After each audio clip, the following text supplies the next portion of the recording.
En esta exposición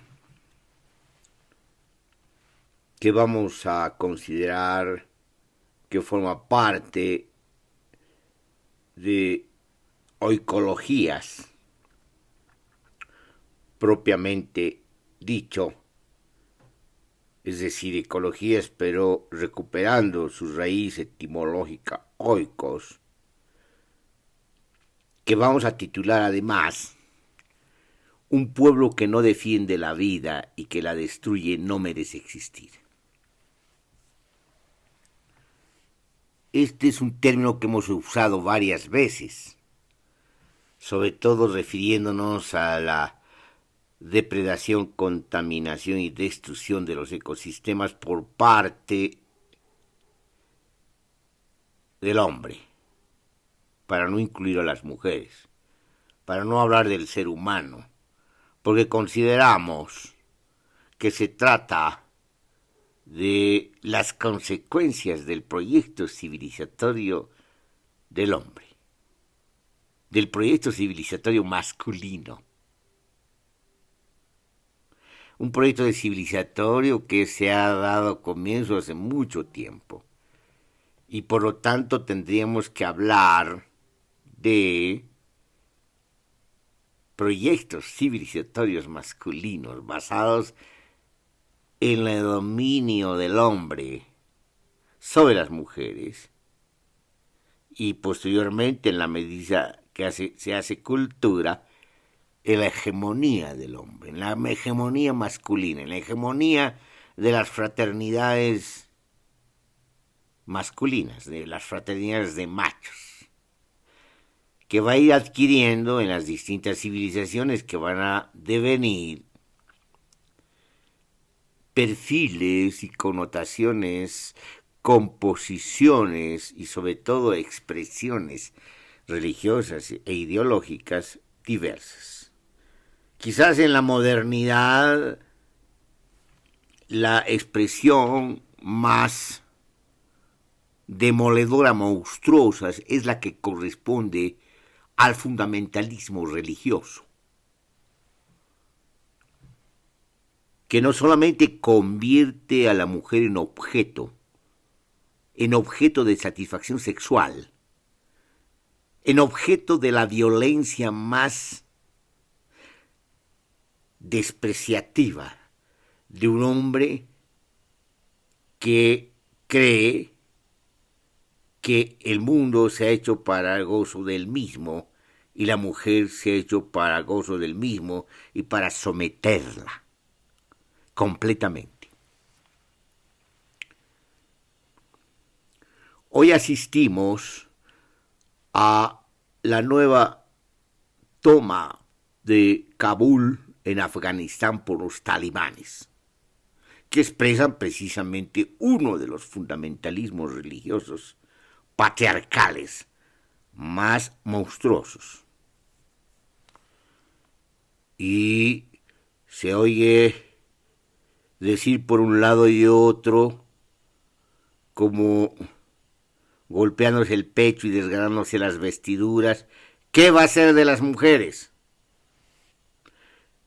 Y llama la atención que lo digan voceros de las potencias dominantes del mundo contemporáneo, del mundo actual, del sistema mundo capitalista en su condición de dominancia del capitalismo financiero, especulativo y extractivista.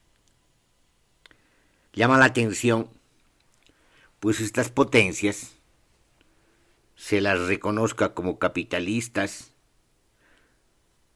o pretendan algunas de ellas tener una especie de remota historia con la utopía socialista, ya se llame esta remota historia socialismo de mercado o federación de un país extenso asiático, o peor aún, adquiera el perfil monstruoso de una monarquía socialista, como en el caso de Corea del Norte.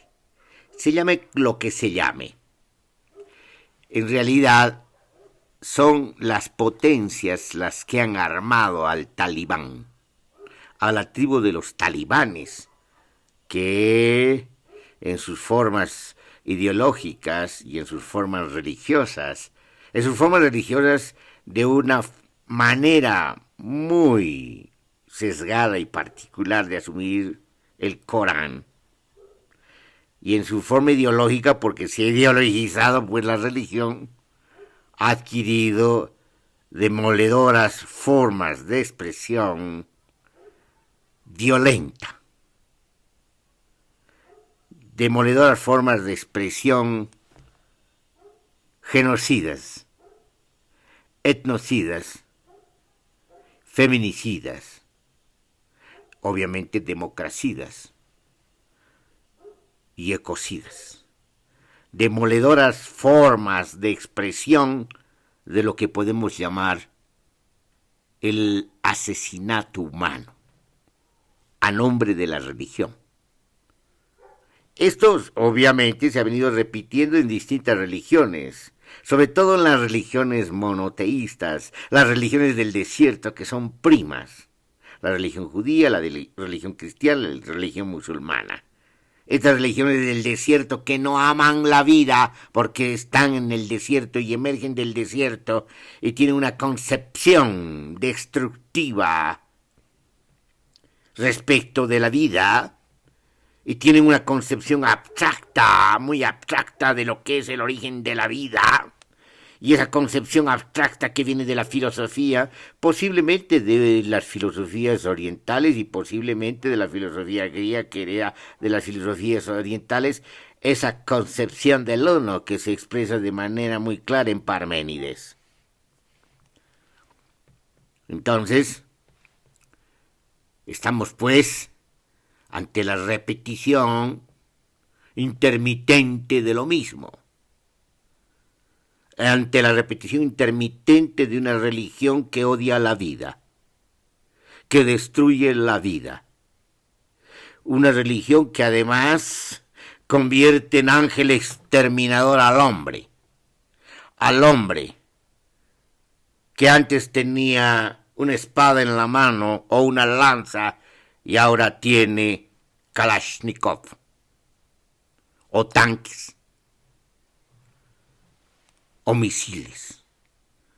Bueno, estos ángeles exterminadores han tomado Kabul y otra vez no solamente amenazan a las mujeres, sino al propio pueblo afgano, lanzando su repetida amenaza a los demás pueblos del mundo, que si no se someten serán asesinados. Hablan de una cultura occidental, pero ¿de qué cultura occidental hablan? La cultura occidental ha nacido en el Medio Oriente, se ha extendido de manera barroca a través de los griegos y a través de los romanos a Europa, y a través sobre todo del cristianismo. Y obviamente tiene como acompañantes a la matriz, que es la religión judía, y a la otra acompañante de proyecto estatal, la religión musulmana. Entonces, la cultura occidental es una cultura que deviene del Oriente. Y además lo de Occidente y Oriente, como nos dijo Edward Said, son inventos, pues. Los orientalismos son inventos del Occidente, y el Occidente es un invento también del mismo Occidente, pero también de los no reconocidos a sí mismos occidentales, que para distinguir su occidentalismo medio oriental del occidentalismo europeo, señalan al Occidente. Son poses políticas ideológicas, porque todos forman parte de la modernidad. La modernidad desde la conquista de Tenochtitlán ha articulado todos los mares, ha globalizado, ha mundializado el mercado, los comercios, los consumos, el destino mismo de las sociedades y los pueblos. En el caso antiguo de los imperios, que han ido desapareciendo como el Imperio Otomano, y en el caso contemporáneo de los imperialismos y ahora de potencias que concurren y disputan la continuación de la concurrencia del dominio y la hegemonía del mundo, que estuvo marcada por dos hiperpotencias que nacen y emergen de la Segunda Guerra Mundial. Una que se reconoce a sí misma como potencia, entre comillas, democrática, y la otra que se reconoce a sí misma como potencia, entre comillas, socialista. Pero ambas potencias en realidad forman parte del mismo sistema mundo moderno, del mismo sistema mundo capitalista. Nunca han salido de la dinámica, de la elocuencia, de la teoría del valor o del fetichismo, de la teoría del valor del fetichismo dinerario y del fetichismo de la mercancía. Solo que una expresión era la forma de la abundancia de esta situación, de este modo de producción capitalista, de este sistema mundo capitalista, y la otra era una inversión de la escasez. Ambas son complementarias, que en la Guerra Fría una de las versiones haya ganado parcialmente. Esta Guerra Fría no quiere decir de ninguna manera que ha vencido, sino que ha impuesto de manera más extensiva una formalidad, una peculiaridad, una característica hegemónica del sistema mundo moderno y del sistema mundo capitalista, que es lo mismo. ¿Por qué decimos que es parcial? Porque obviamente tenemos a la potencia, quizás la primera potencia económica, que es la República Popular de China, que se sigue llamando socialismo de mercado y donde el dominio de un Estado policial monolítico es la del Partido Comunista. Entonces, obviamente, no han vencido del todo, sino hay que ir en el sistema mundo moderno, en las particularidades complementarias del sistema mundo moderno, del sistema mundo capitalista, hay todavía este perfil que ha optado por otros caminos distintos al derrumbe de la mal llamada Unión de Repúblicas Socialistas Soviéticas. ¿Por qué mal llamada? Porque nunca fueron soviéticas, usurparon a los soviets. Ya en el golpe de Estado de octubre, cuando se hizo ya la revolución en febrero, usurparon con un golpe de Estado a la Asamblea Constituyente de mayoría socialistas, revolucionarios y anarquistas. Y volvieron a usurpar al beneficiarse del desplazamiento provisional del control del poder de la representación de la organización, delegando los soviets al Partido Comunista para ganar la guerra civil. Cuando termina la guerra civil en la victoria del Ejército Rojo, nunca devuelven a los soviets el poder. Se queda el partido. Y dentro del partido se queda el Comité Central. Y lo peor, dentro del Comité Central se queda la pantomima del gran timonel, la gran farsa del dictador Stalin. Entonces, fíjense, vivimos intermitentemente la crisis de las civilizaciones basadas en el dominio de los hombres. Según el libro Orígenes de la Civilización de Abdullah Ocalam, esto ocurrió hace mucho tiempo, porque la hegemonía, el control, la administración, la tenían las mujeres, porque fueron las inventoras del fuego y controlaron y administraron el fuego, fueron las que manejaban el fuego y mantenían perdurable el fuego. Fueron las inventoras del lenguaje y por lo tanto las que desarrollaron las distintas connotaciones del tejido y las vibraciones del lenguaje y de su escritura. No sabemos de la escritura. Y además fueron las inventoras de la agricultura del cultivo, de la administración de los bienes y obviamente el control y la formación de las familias. Habiendo en las sociedades, pueblos y comunidades hombres, llamados hombres-mujer, porque precisamente aceptaban esta administración de las mujeres, sobre todo de las madres. Pero había otros hombres que se iban de casa y se perdían temporadas largas, que en realidad no manejaban mucho el lenguaje, quizás balbuceaban, o hablaban de manera fragmentaria y quizás silenciosa. Pero cuando volvían, digamos, volvían a la administración de las mujeres. Es a partir de un momento traumático, de un punto de inflexión que se da poco a poco, quizás, como procesos diferidos, el traspaso de la administración de las mujeres a la administración de los hombres, pero cuando termine la administración de los hombres, termine en la dominación y en una hegemonía excluyente. Desde mi punto de vista, esto se ha dado no solamente a través de una guerra que data y relata las tablas sumerias. Las tablas sumerias relatan una guerra mítica de los hombres contra las mujeres, de un dios hombre contra la diosa mujer, donde pierde la diosa mujer.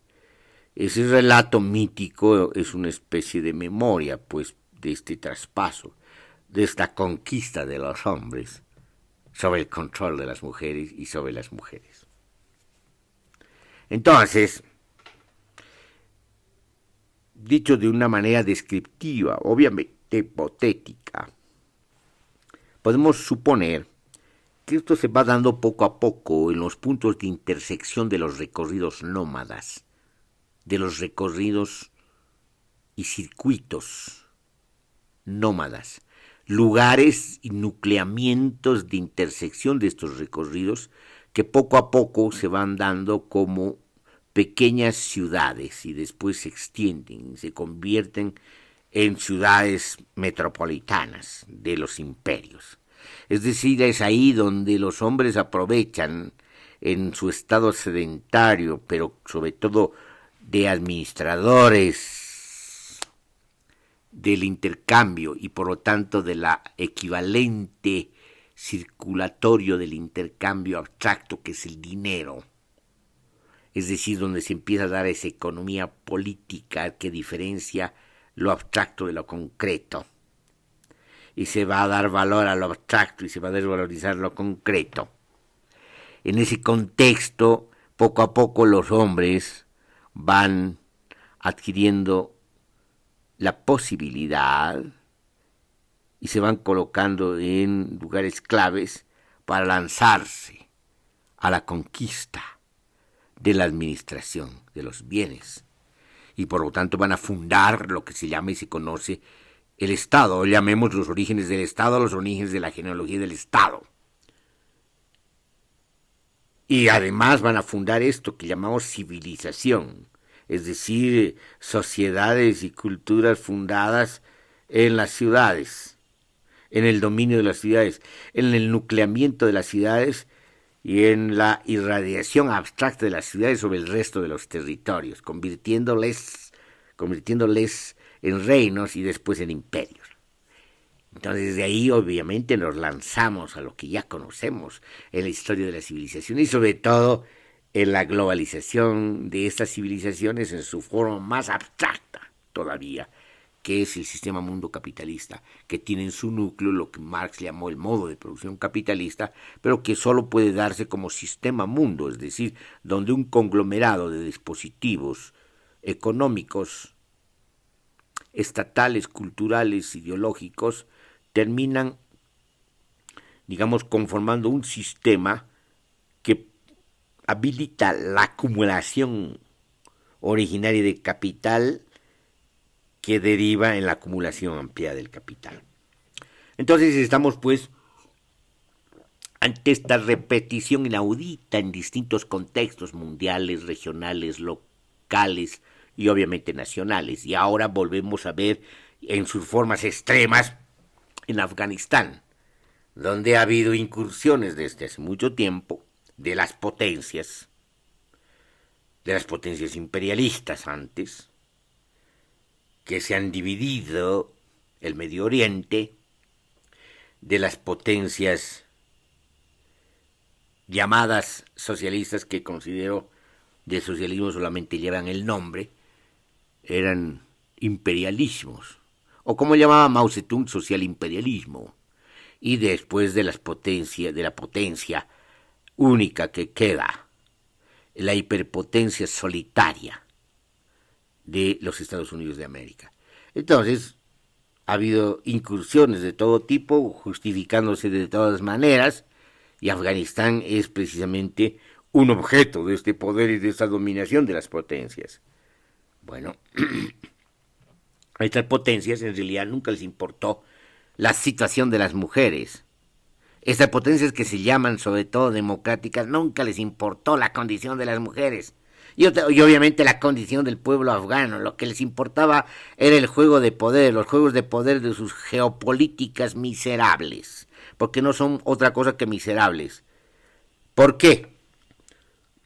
A las alturas del desarrollo de la geografía cuantitativa, de la geografía humana, de las distintas formas de geografía, sobre todo dadas a partir del aporte de Milton Santos, de una geografía afectiva. Sabemos, pues, que la geopolítica sencillamente es un primer balbuceo, un uso esquemático extremo, simplón, de las pretensiones del imperialismo, esta vez dadas en lengua alemana. Esa es la geopolítica. Y siguen las potencias en plena modernidad tardía, en plena modernidad que está en su crepúsculo, jugando a las geopolíticas. No les interesa. No es exactamente que hayan perdido la guerra contra los talibanes, sencillamente es una guerra larga de desgastes donde obviamente no han conseguido ninguno de sus objetivos supuestos.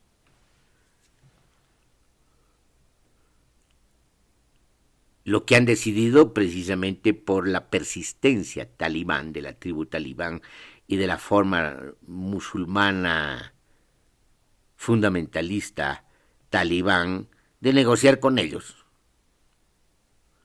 Es decir, los han armado, las potencias están en concurrencia para precisamente inclinar el agua a su molino, inclinar a los talibanes a su potencia.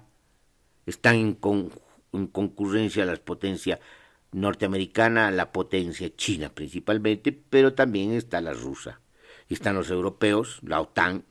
O sea, todos están jugándose con el destino de una geografía política que se llama Afganistán, y están jugándose con el destino de un pueblo, y están jugándose sobre todo con el destino de las mujeres, que es la mitad de la población. Eso es. ¿De dónde han sacado las armas los talibanes para tomar las ciudades? ¿Por qué las toman tan fácilmente? Porque ya es un acuerdo, pues. O sea, hay una hipocresía develada de estas potencias. En el Medio Oriente la enseñanza tiene que ser del pueblo kurdo, del guerrero pueblo kurdo, de un pueblo guerrero desde hace mucho tiempo, los kurdos, que han conservado en su memoria, la memoria del lenguaje, la administración de las mujeres, la invención del lenguaje y del fuego, de la agricultura de las mujeres, la de la administración de los bienes comunes de las mujeres, cuyo proyecto actual precisamente es la revolución de las mujeres, para liberar a la humanidad de este desatino de haber caminado por las formas de las civilizaciones, es decir, de las formas de los dominios del hombre en formas de sociedad y de cultura masculina. Entonces, son estas mujeres, son los kurdos guerreros los que han enfrentado al ISIS, otro dispositivo armado inventado por la OTAN, la CIA y todas las potencias que han entrado en juego para destruir a los Estados-nación árabes que eran opuestos o molestosos. Se hizo todo a través de Turquía, del ex imperio otomano, cuyo delirio solo queda en la cabeza de los políticos, y sobre todo de los políticos gobernantes. Entonces, es el pueblo afgano, son las mujeres de Kojave las que han vencido al ISIS. 2.000 mujeres armadas con Kalashnikov han vencido a un ejército de tanques, de misiles, de más de 10.000, quizás 15.000. Los han vencido. Ese es el ejemplo. Hay que liberarse no solamente del espantoso dominio fundamentalista de los hombres, homicida, genocida, etnocida, ecocida, democracida de los talibanes, sino también hay que liberarse del dominio y la hegemonía de las potencias hipócritas del sistema mundo moderno. Y esa liberación tiene que darse a través precisamente de desandar el camino de la revolución de las mujeres, de matar al hombre, que no quiere decir matar al ser humano, sino al hombre, esa estructura subjetiva de las fraternidades masculinas, ese delirio de la dominación abstracta del hombre que ha impreso su huella de muerte en la historia de las civilizaciones. Y hay que lanzarse a una recuperación de una forma vinculada a la tierra, a sociedades oicológicas, que es y que son las sociedades de las mujeres, que posiblemente se han dado también en este continente en la época de Tiwanaku, en la época de la Amazonía. Ahora se sabe que la Amazonía precisamente es un subcontinente o un continente florido, boscoso, selvático, pero cultivado por sociedades ecológicas, administrada por mujeres donde había un papel importante. Por eso, en la medida que ha ido llegando la leyenda y los mitos a los españoles que no veían a estas mujeres amazónicas, pero que les llegaba por versiones orales de los que resistían o de a veces de los que intercambiaban en su camino por el río Amazonas, ese paso aventurero de Orellana. Llamaron Amazonas, recordando el mito griego de las Amazonas. Entonces, otra vez las mujeres y la administración de las mujeres, otra vez las sociedades contra el Estado, otra vez las sociedades contra las ciudades, contra la civilización, si ustedes quieren en versión contemporánea la vía campesina. Es importante en este contexto de la crisis de la civilización moderna, la crisis múltiple de la civilización moderna, la crisis múltiple de los Estados-nación, la crisis múltiple del orden mundial, es decir, del imperio, en la versión, en la concepción de Antonio Negri y Michael Hart, es decir, en plena crisis ecológica que amenaza la subsistencia humana, que ya se encuentra quizás en ese periodo desatado de la exterminación. En ese contexto es indispensable actuar, detener, como decía Walter Benjamin, la locomotora desbocada antes del descarrilamiento. Y hay que detener, por lo tanto, la historia, suspenderse. La revolución es ahora eso, suspender, parar la locomotora desbocada, desandar el camino, desandar todos los caminos equivocados de dominación de las fraternidades masculinas, recuperar al ser humano en su humanidad, en su afecto, en su sensibilidad, que recupera y se recupera a sí mismo, recuperando la vida, la memoria sensible de la vida, reconectándose otra vez con la vida, con los ciclos vitales planetarios. Es indispensable esta tarea. Entonces es una responsabilidad de todos los pueblos del mundo, de todas las mujeres del mundo, y también de las mujeres afganas y del pueblo afgano, defender la vida contra los talibanes y contra las potencias que juegan con la vida de los afganos y con el destino de las mujeres en Afganistán. Si no se hace esto, si los pueblos no se responsabilizan de lo que está ocurriendo, entonces tampoco merecen existir. Aquí termino esta exposición.